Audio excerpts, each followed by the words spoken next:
Get a hit set up.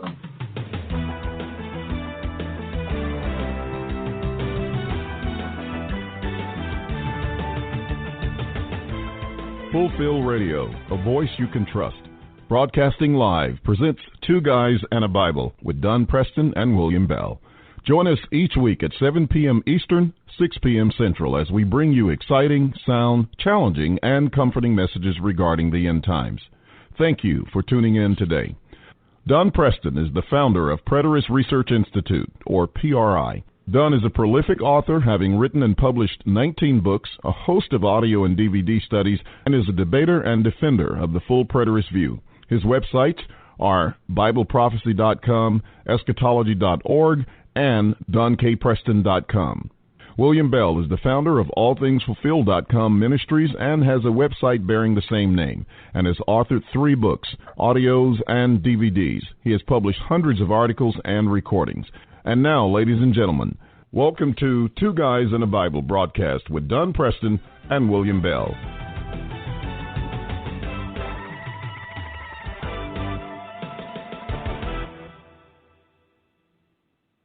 Good evening, ladies and gentlemen. Welcome to Two Guys and a Bible right here on Fulfill Radio, a voice you can trust. We are delighted to be with you today, and I'm delighted that my co-host, Dr. Don Preston, is with us today.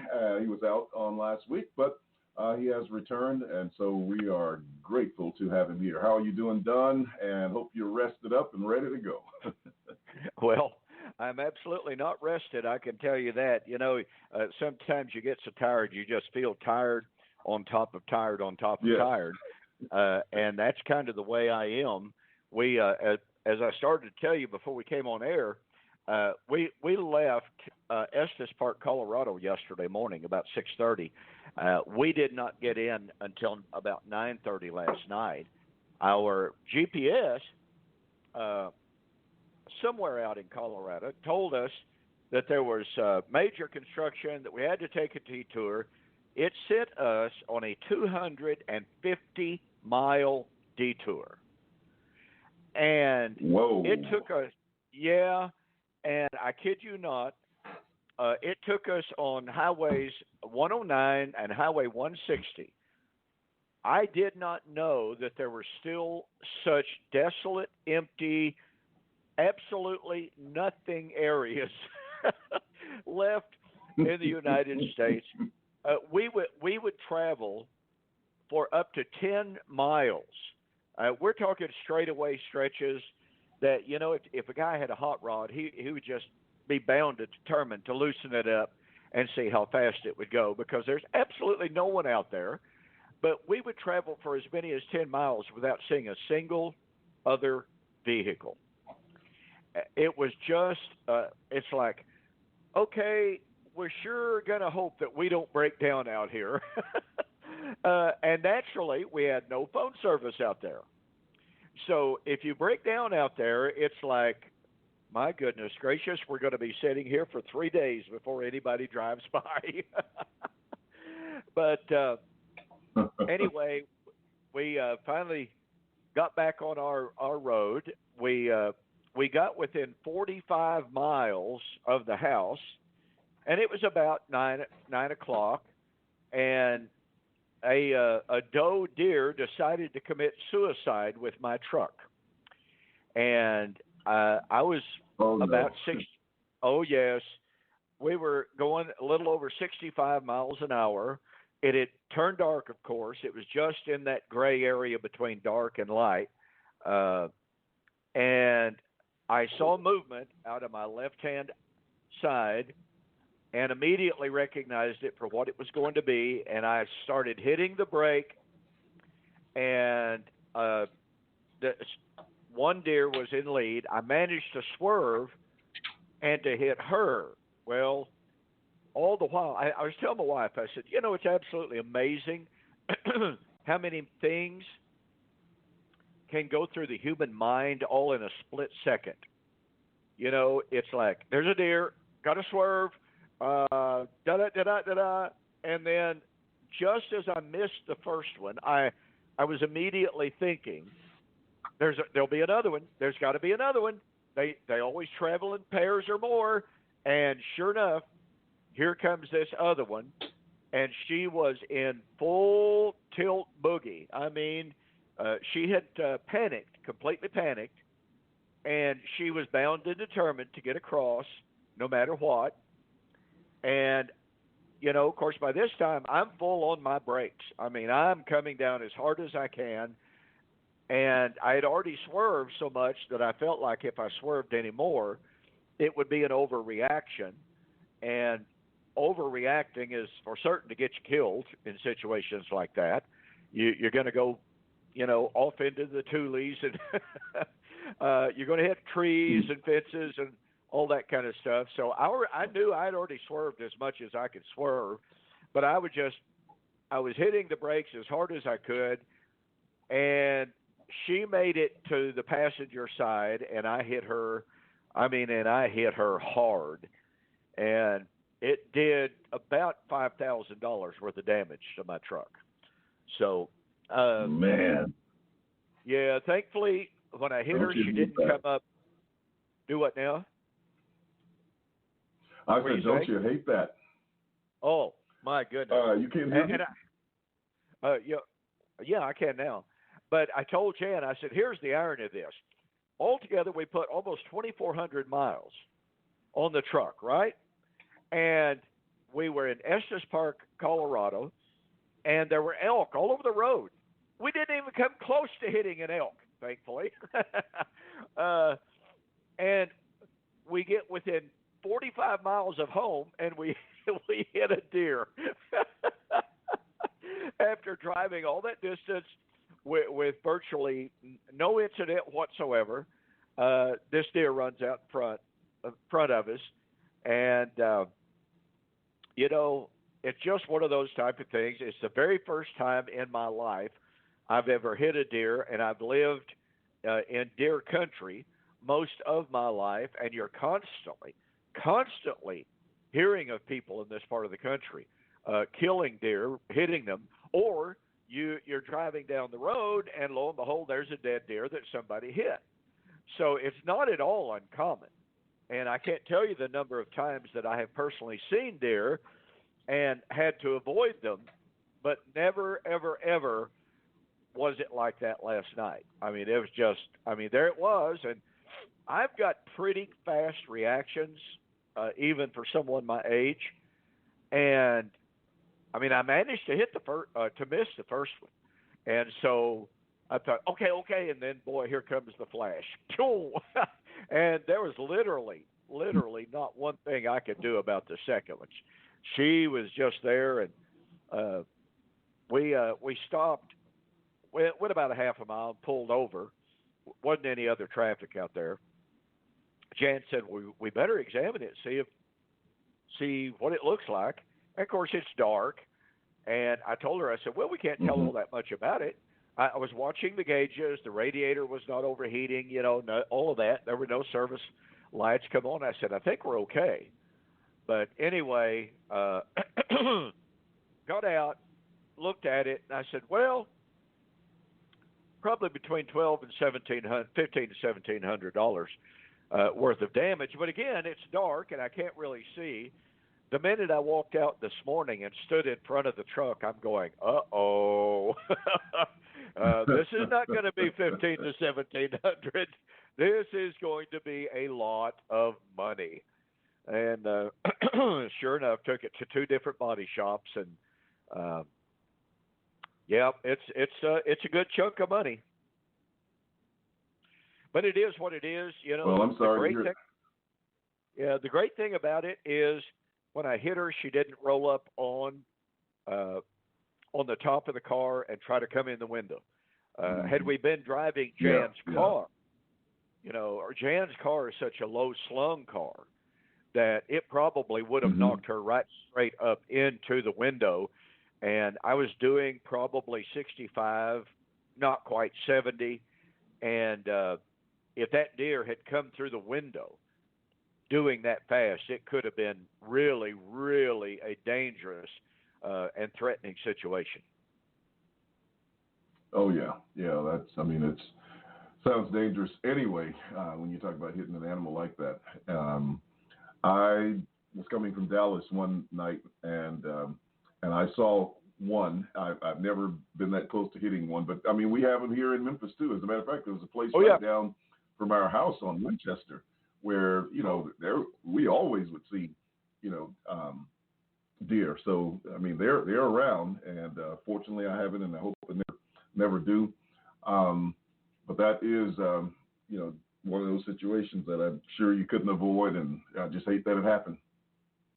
Yeah, it's it's amazing how quick adrenaline can flow through your body. It's just poof. Oh, absolutely. And after it's over, you're just going, "Oh wow, woo wee!" But we had a great trip. We went to Santa Fe, New Mexico first, and of course, we were taking this trip to celebrate our 50th wedding anniversary, and went to Santa Fe, New Mexico, and that is a tourist trap deluxe. That's about all I will say about it.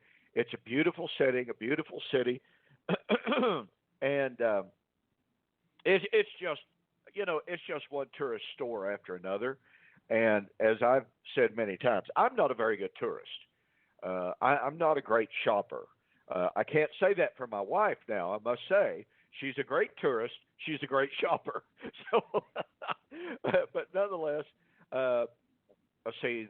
The night before 2 nights before we left, we were down on the square, and they had some bands, and we found out later that they will have 2 bands a night all the way through August the 1st. And so we got to go the first 2 nights, and it was the very first band at the very first night that was the very best. I actually took a video clip, and I tried to send it to you because I knew that you would really enjoy the music. But the clip was just simply too long. I couldn't get it to send. For some reason, it just simply wouldn't do. But it was, I mean, they played good music. And I was just, of course, I'm about as musically inclined as a rock, as I've told you on many occasions. And but they had a guitarist and then a bass guitarist, and I know you've played a lot of bass, and as well as some other instruments. And they had a drummer that was just out of this world. And they turned him loose on one number. And my goodness gracious, that was fun. That guy could rock. You have to upload the video somewhere and then send it to me. I'll see if I've still got it. I had to go through and delete some of my stuff, but I think I've still got that one, if I'm not mistaken. But what was so funny, it really was, is that there was an open area down in front of the bandstand, and of course people got to dancing down there.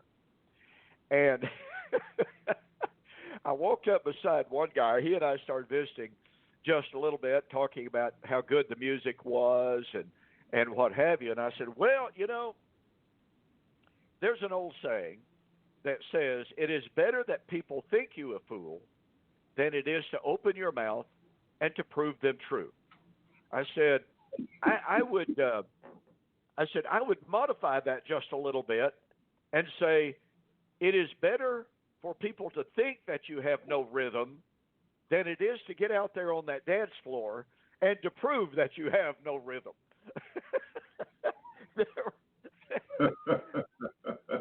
There were some people out there that looked like they were chickens with their heads cut off, flailing around with absolutely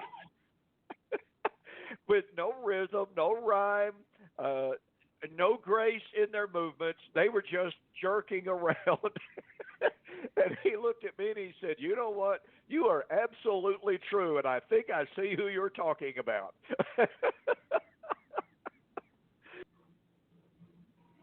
After you get a certain age, hey, just call it good exercise and go for it. They had 200 people out in front of the bandstand just a grooving and really carrying on and dancing. And, everybody was just having a good time. It was quite a deal. But boy, they were a good band. The other one was good, but they just didn't. I don't know how to express it. The first band seemed to be just having such a good time jamming together. The other band seemed to be more professional, canned. They just didn't seem to be having the good time that the first band was. And to me, that just made the first band the more fun. They were so relaxed, but boy, oh boy, were they good musicians. My goodness gracious. They were really good. Well, that's what made it. I mean, they enjoyed playing and playing together. Playing music is like it's an experience of communicating. And and you do that through your instrument and your playing and your connection with the person who is next to you or playing with you, whether it be like in the rhythm section, that's going to be the drummer, the keyboardist, and the bass player and the guitarist. And so there's a language that we're actually communicating in that process. And a lot of times we're bouncing off of each other as we do it. And then the melodies are played on top of that. So, when you're really into it, I mean, that's the way it happens. I mean, everybody just grooves. And then, of course, if you're just there to just play and do a show, I mean, there's no fun in that at all. And that's, the music is not going to be the same. You're not going to feel the same. And the audience reaction is not going to be the same. Well, I hear what you're saying, and that was precisely the way I felt about it, of the difference between the two bands. To me, the second band was there to put on a show. They were just playing. They were there, but that first band, you could just tell they were having a ball, and boy, you could tell by the body language that, as you were just saying, they were playing off of each other. They were taking cues from each other, and of course, again, I'm certainly not a musician. I just simply have no musical ability whatsoever. I've always kind of related to Animal of the Muppets, wanting to play the drums, but I've just never been able to do that. But again, it was just the synchronicity of everything, and how that first band just was having such a good time with each other. The audience is great for them to be there, but I think those guys could be in a back room somewhere and just jamming among themselves and would have been having the same identical good time. And exactly. They had a gal that was playing the fiddle. Oh my goodness gracious, that young woman could get down on that fiddle. She was just flat good. And so it really was a great adventure there in Santa Fe. I personally didn't have as much fun or as much enjoyment there as when we went to Estes Park. Estes Park is a little bitty place, comparatively speaking, but to me it was just a little bit different of an environment. No music, no entertainment like that, but I actually enjoyed it more.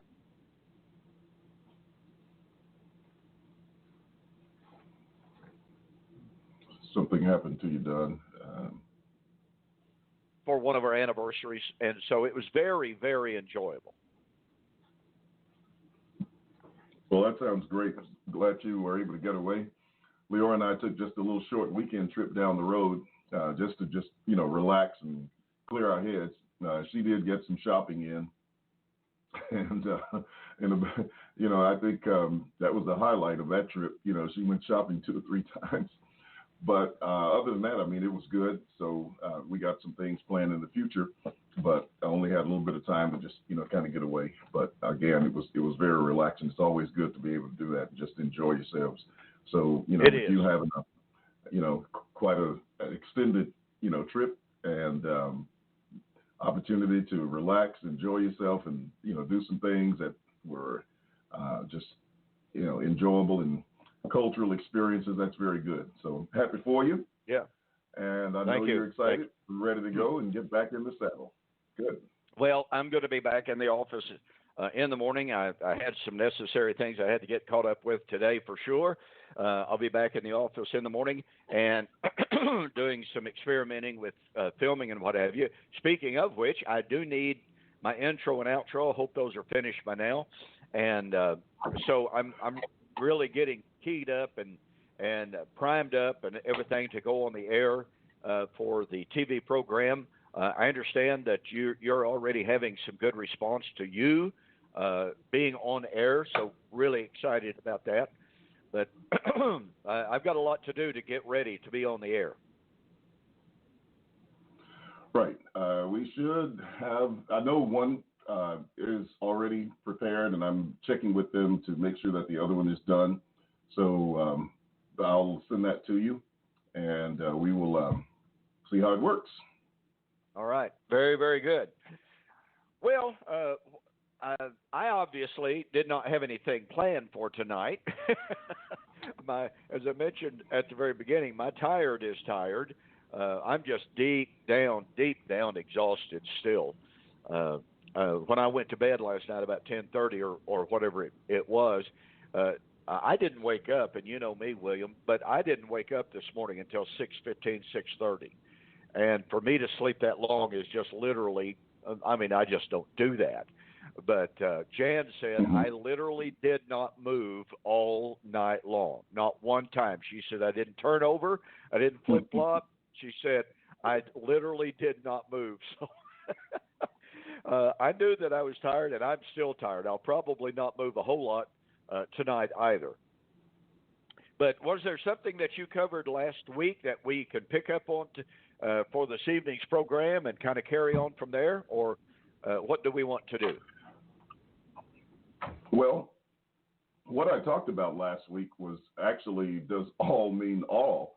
And I took the text in Acts chapter 3, Acts chapter 3 and verse 18, and the basic premise was that the text there says all things concerning Jesus' suffering he fulfilled by the mouth of all the holy prophets. That's not the exact quote, of course, but and so in that context, he uses a statement and he says that all things that were spoken by the mouth of all his prophets that Christ had to suffer, he has thus fulfilled. And whether or not there was anything that was lacking from the prophecies related to Christ's suffering that was yet to be fulfilled, or that, had to be fulfilled sometime in our generation, as opposed to being fulfilled in that time. And then just basically walk straight through the text to demonstrate that the same writer recorded the same speaker using the same language to the same audience to talk about, speaking from the same source, to speak of all things spoken by the mouth of all the holy prophets related to his return. And what was the difference between all things spoken by the mouth of the prophets in verse 21 as opposed to in verse 10? So, that was basically the lesson, but I also developed it into precisely what the promise of Abraham was, and showed the connection between that promise and the grieving of the chief priests and the Sadducees who came upon them as a direct result of preaching that promise, which they spoke of as the preaching of the resurrection. And then, of course, I tied that into Romans 11. So that was the heart of that, particular study and lesson. So if there's anything there that you want to pick up on and go with, we can do that. Well, I'm sure that you there's did. Always. Go ahead. Well, go ahead. Well, I was saying, saying, there's always some things there. And yeah. The other, is, I think I'm having some problems with our mic because I couldn't sign in on Skype. I had to use the direct connect, and so there must be some type of delay that's going on. So just go ahead, and I'm going to sit back here. Yeah, I'm going to sit back and let you go ahead, and I'll find a convenient place to come in because we keep kind of running over each other due to this delay. Yeah, there seems to be a little bit of a delay, and you're dropping out just a tiny bit. You might see if there's anything you can do. When you said that you covered the significance and meaning of the word all, I have been absolutely amused in almost a sad sort of a way on Facebook as I encounter these futurists who say they were former preterists, of course, and they absolutely go out of their way to deny the meaning of all in prophetic text. And they insist, and of course, one thing that we must keep in mind here is the fact that most of those who are doing this manipulation of the word all are also Calvinists, and I'm not saying that in a derogatory manner, but there very often is an underlying presuppositional ideology behind this approach to the word all. But just recently, and I've written a series of articles in response to this, but this goes back actually to 2006 of what I'm going to talk about very, very quickly. In 2006, I wrote an article on Luke chapter 21 and 22. And of course, I remember you, William, telling me what a profound impact Luke 21:22 had on your thinking as you discovered it years and years and years ago. Well, it did on me as well, because there it is. I mean, it's what the text says. These be the days of vengeance, in which all things that are written must be fulfilled. And I remember when I encountered Luke 21 and 22, I literally kept trying to find ways to escape it, to avoid it, to argue that away. And I tried to give some explanations that are being offered once again by a lot of people today trying to avoid the power of Luke 21 and 22. And Kenneth Gentry, somewhere along 2009, wrote an article. He later expanded that article and put that article in his tome on He Shall Have Dominion, which is kind of the modern day Magnus on postmillennialism. Magnum opus is what I'm trying to say. And so Kenneth Gentry approached Luke 21:22 by saying, well, this is typically bad exegesis on the part of these hyper-preterists. He said, they do not even honor what the Greek text says.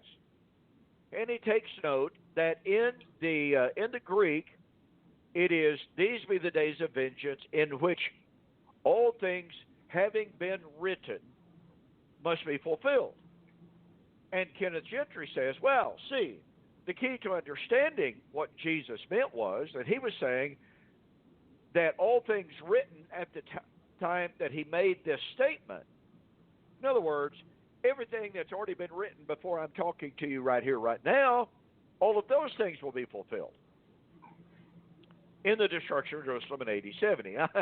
I got to tell you, when I read Kenneth Gentry's attempt to deal with Luke 21:22 on that, I just literally shook my head going, how in the world can somebody be so illogical, so wrapped up in a worldview and in an eschatology that they simply cannot see, or they refuse to see the illogic and the self-defeating nature of their own argument. So I wrote an article, and I said, here is what Kenneth Gentry argues. The all things having been written refers to all things that have been written when Jesus spoke those words in Luke 21 and 22.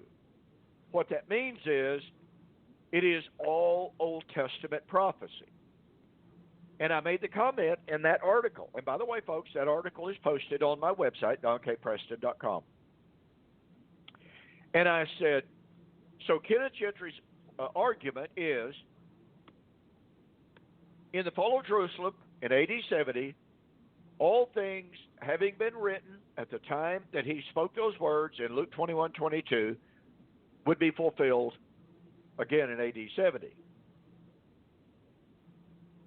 So that means all Old Testament prophecy would be fulfilled in the events of AD 70.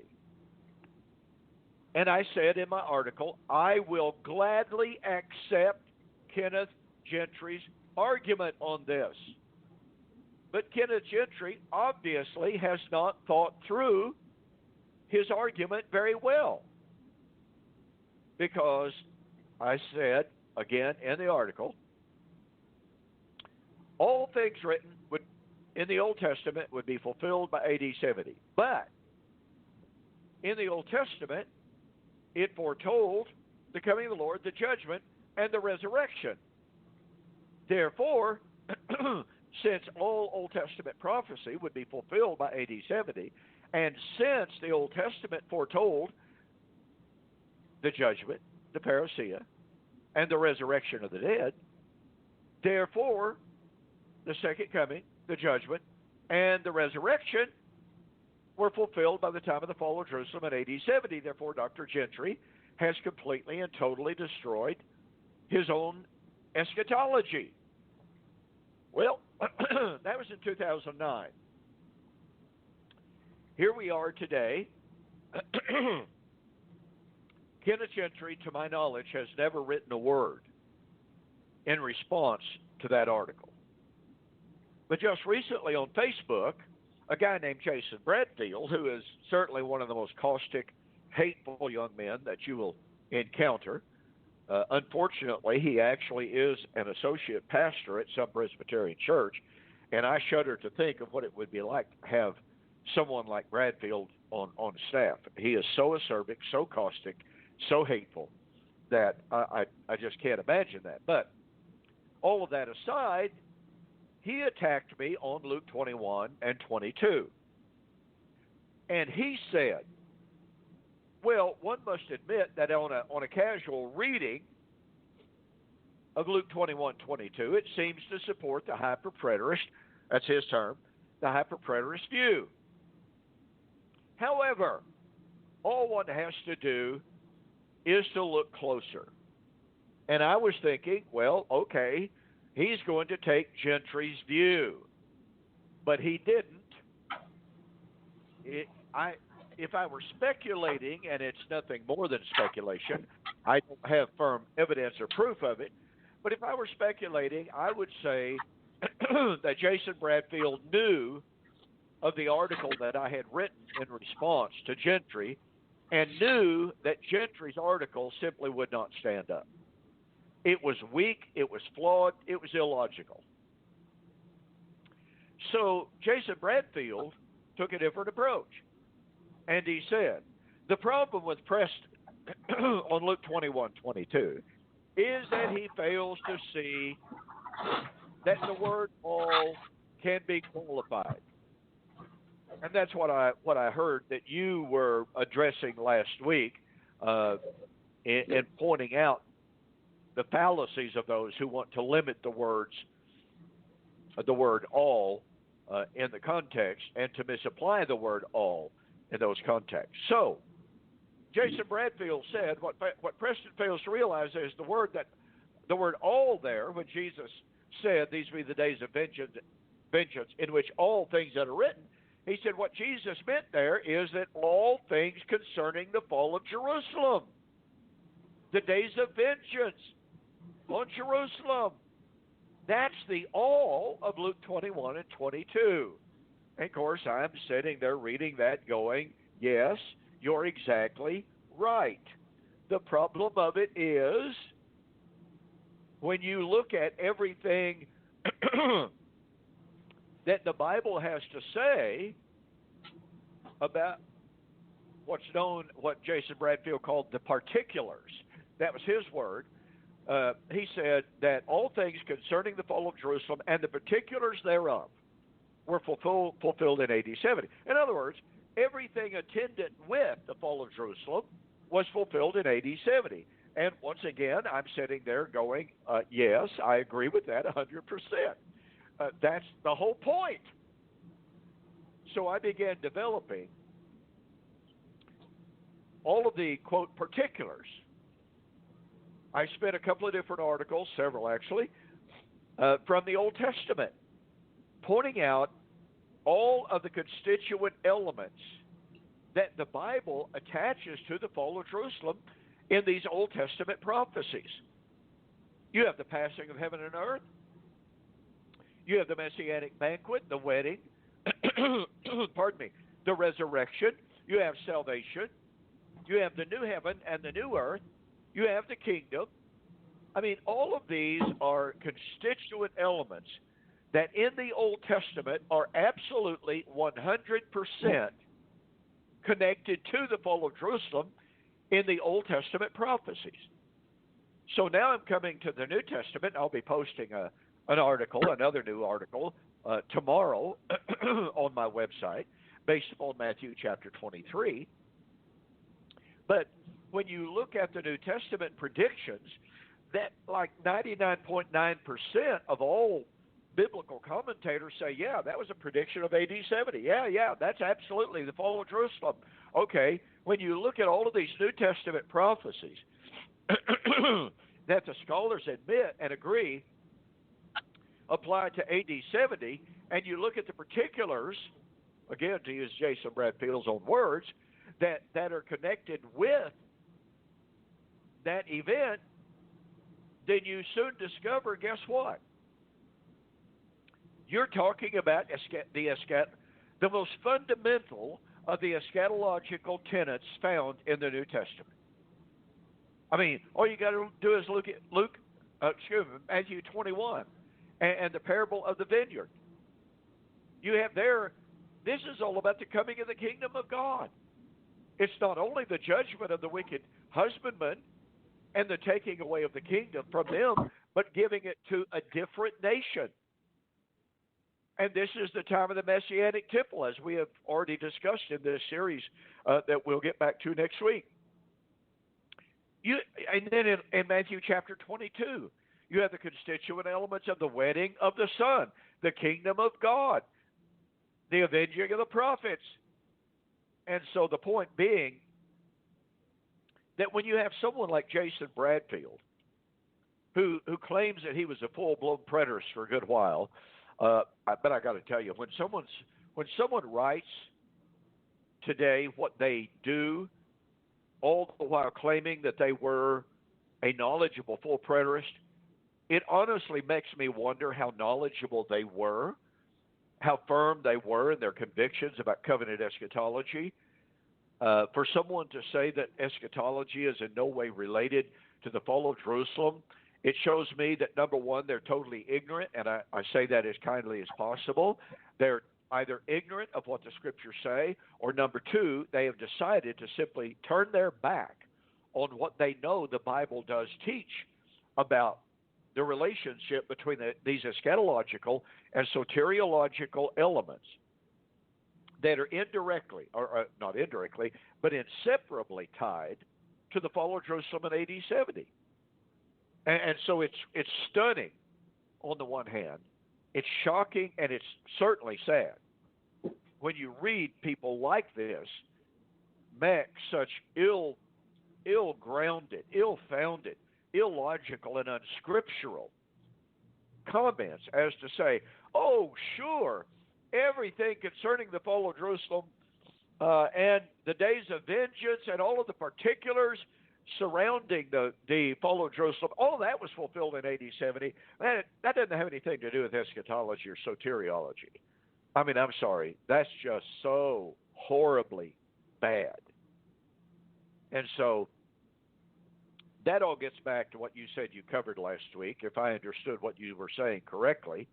When people start ignoring or distorting the definition of all things being fulfilled and making such incredibly bad arguments to avoid and to escape the force of all things written being fulfilled, then to me it's pretty revelatory that they know their position won't stand up.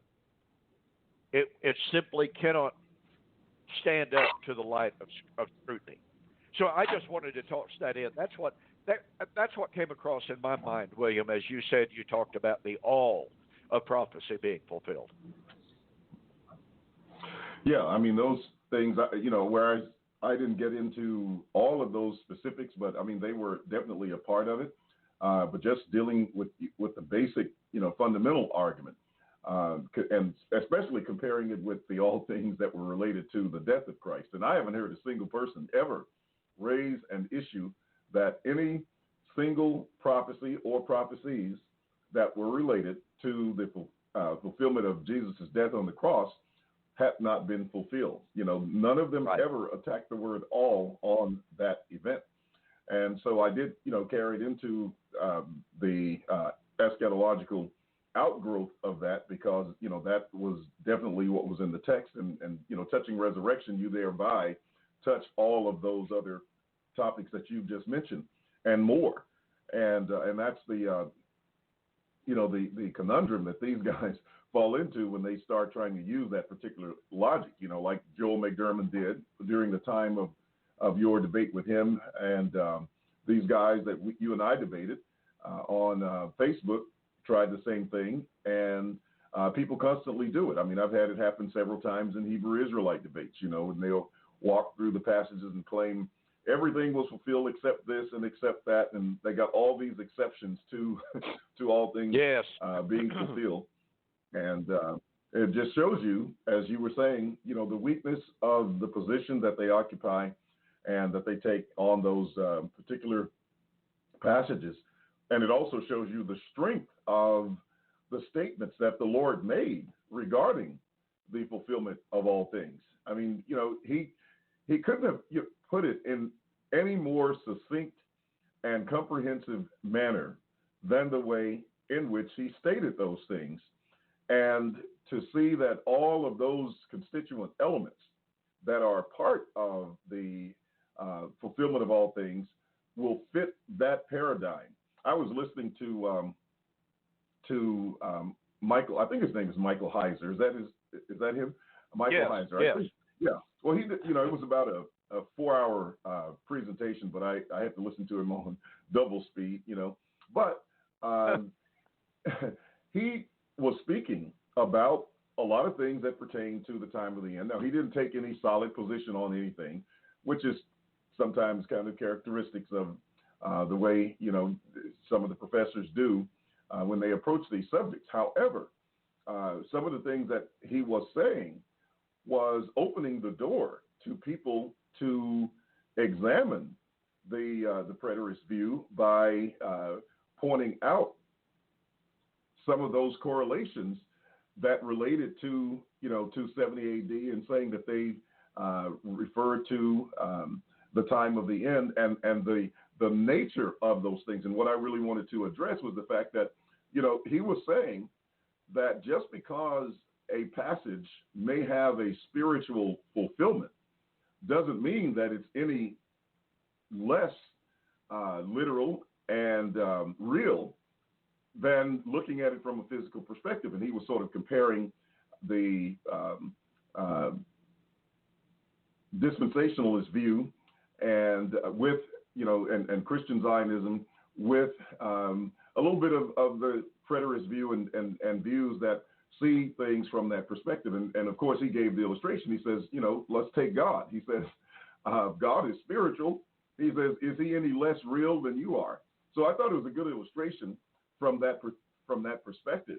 But to open the minds of people so that they will see that when the Bible says all these things were fulfilled and they don't fit your physical paradigm that you are trying to impose on the text, the fact that you, based upon context and based upon the limitations within the text for time, would have to interpret some of them, not every single thing, but some of those passages in a spiritual manner doesn't make them any less real, any less important, and any less fulfilled than if you were putting that connotation on it. So with that, I have to say I appreciated that much of his of his presentation, even though, the whole thing was designed to say, well, we just don't know what it is, and whatever view you're comfortable with, take. And of course, I can't go along with that and support that.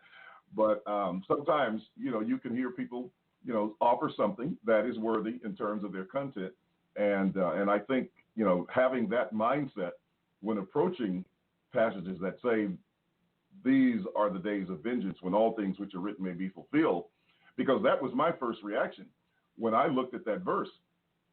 The first thing that I said when I read it, I said, if this text is true, and I, just like you went through it, you pointed out the only things that he could have been talking about at the time were those things that were in the old covenant. So that was the first thing came to my mind. And with our background, with everything fulfilled at the cross, et cetera.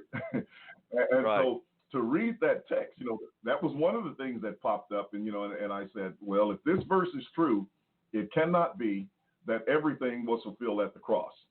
And secondly, if it is true, then I need to go back and look at the prophecies in the Old Testament and see if there is a manner in which they can be fulfilled and harmonized with the statement that the Lord is making here. And when I started doing that with texts like Daniel 12 and Isaiah 25 and others, everything began to fit, and it forced me to, in order to honor what the Lord said concerning that time, it forced me to say, well, it couldn't have been fulfilled in any physical way on this particular text and that particular text. And man, changed my whole life from that point forward. That's an understatement, yeah. Well, it's fascinating for both of us, in more ways. I tell you, it's absolutely amazing the changes that have taken place, and the journey that, to a great extent, you and I have been on together since the early 80s. But I was reading one fairly ancient. I say ancient. He's a 19th century commentator, and it was Newton's who it was. He was actually 16th century or 17th, but Newton made the comment. He said, in the final analysis, it does not matter how you attempt to avoid the force of Luke 21 and 22. All things written means all things written. It is not for us to seek to avoid it, but to accept it. And I know the very first time that I read those comments, and I'd have to go back and double check that reference, but it was a very well-known commentator. And I remember when I read that, and I thought, well, that is a really, really powerful statement. It gives the appearance that this commentator saw the train coming and basically said, I'm not going to deal with this in the fullest implications. I'm not going to deal with it by writing a tremendous amount on it. I'm just simply going to lay it out there of what it means. And what it means is all things written means all things written. Deal with it. And and that's really the challenge. But again, it gets back to the irony of those who seek so desperately to avoid the force of it. Just recently on Facebook, one of these supposed anti-preterists, a supposed former preterist, pardon me, I should say, was talking about, well, all doesn't mean all in Luke chapter 21 and 22. That's a hyper-preterist construction that does not fit the context. It simply will not work. They're distorting the scriptures. Well, I wrote back and I said, prove it. And I went across some of the very things that we've talked about here tonight. I said, I will gladly accept your argument that it's only all things written concerning the fall of Jerusalem. I have no problem with that. But I said, let's look at the things that the Bible itself ties to the fall of Jerusalem. I said, my challenge to you is you're the one that's got to prove that all things written doesn't mean all things written even if you admit, even if you want to argue, oh, well, it's all things written concerning the days of vengeance. I said, once again, I'll accept that. All things written concerning the days of vengeance on the fall of Jerusalem. I will accept that.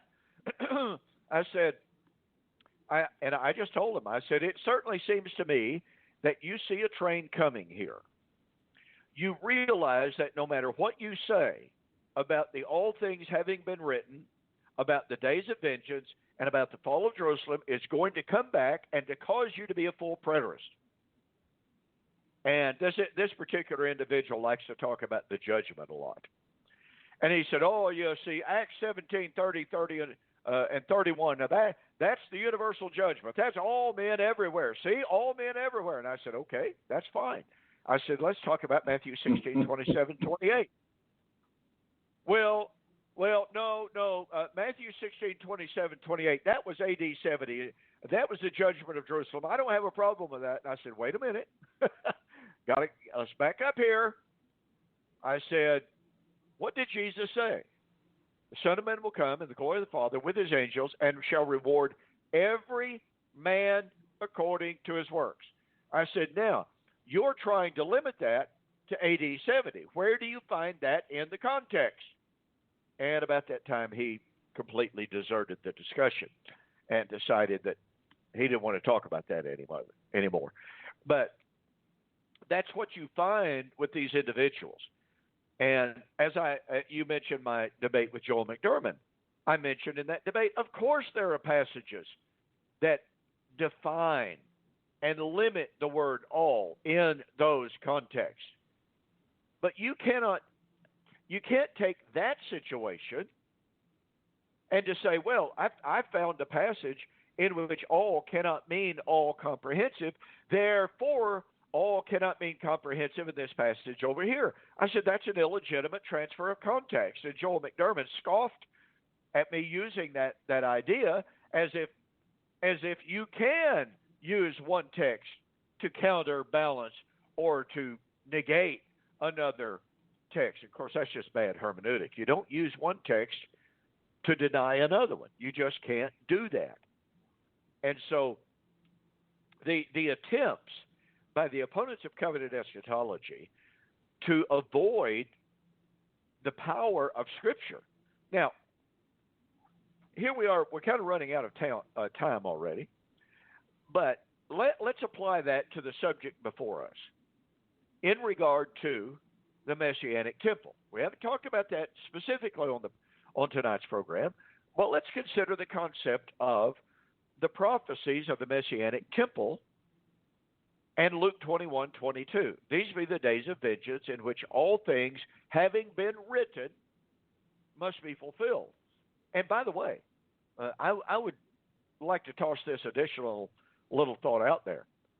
I do not believe for even one moment when Jesus said, these be the days of vengeance in which all things having been written must be fulfilled. I don't think he was talking about the all things that have been written up to the point that he spoke those words. I could gladly admit that for argument's sake, as I've already shared, but I don't think that's what he had in mind.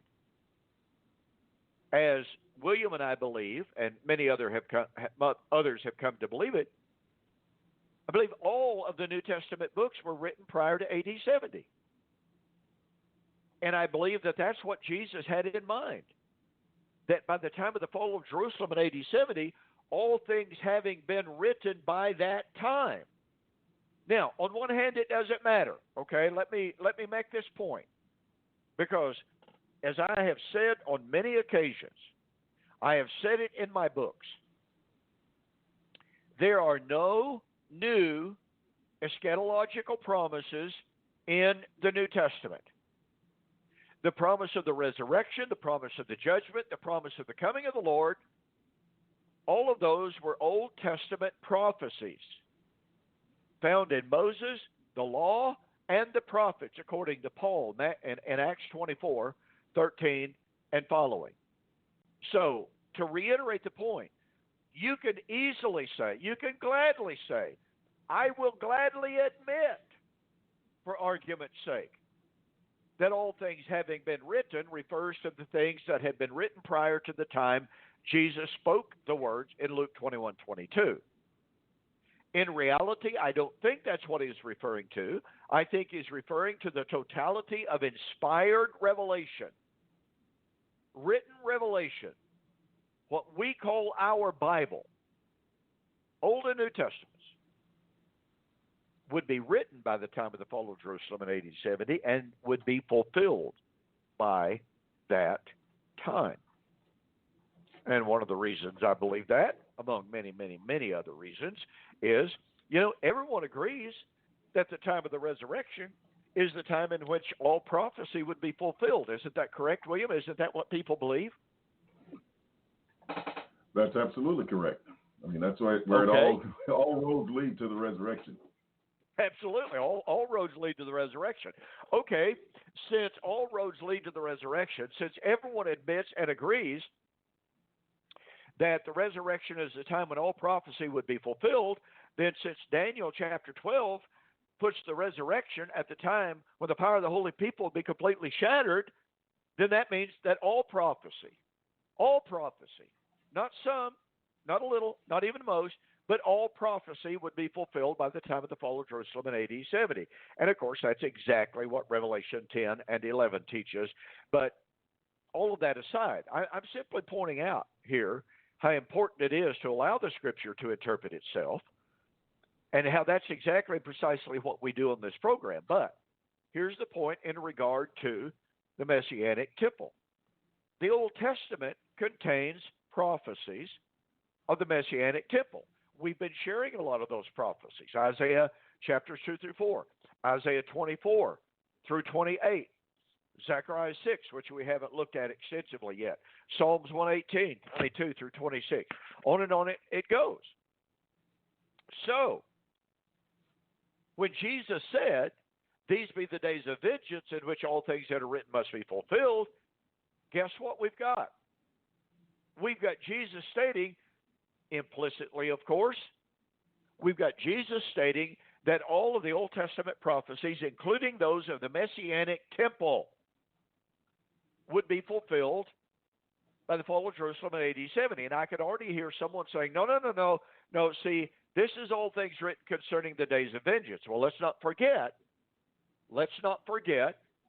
that the Old Testament prophecies concerning the Messianic temple also contain prophecies of the days of vengeance that would sweep away the Old Covenant temple and fully establish the New Covenant Messianic temple.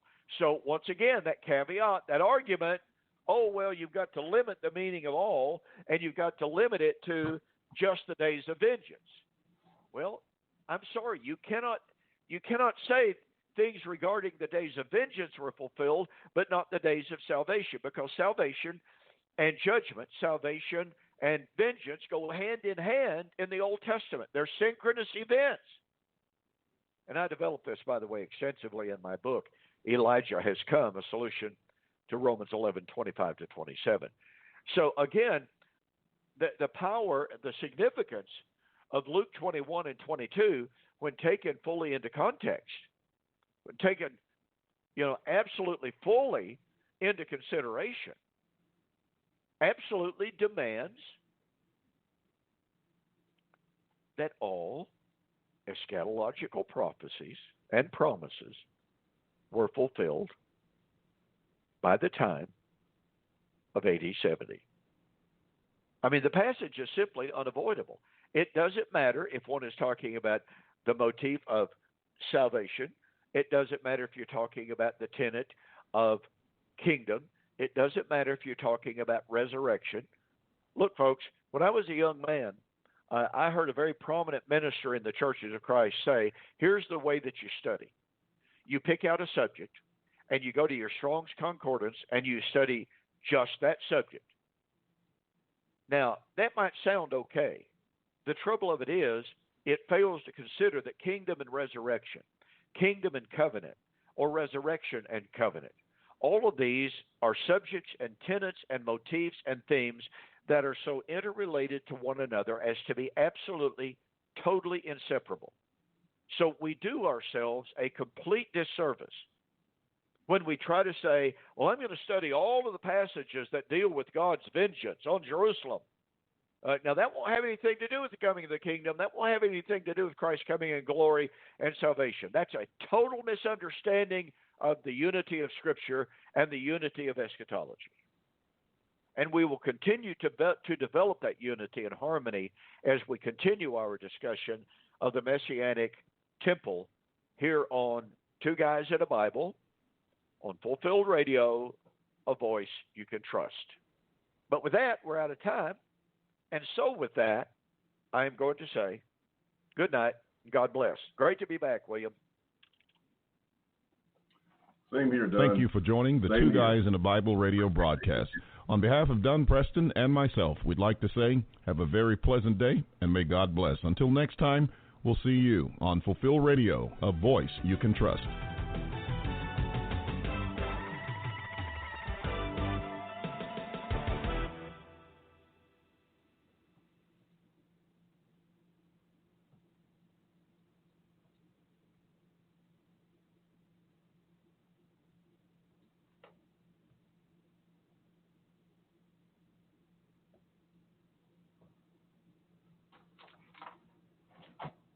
Okay, let's see.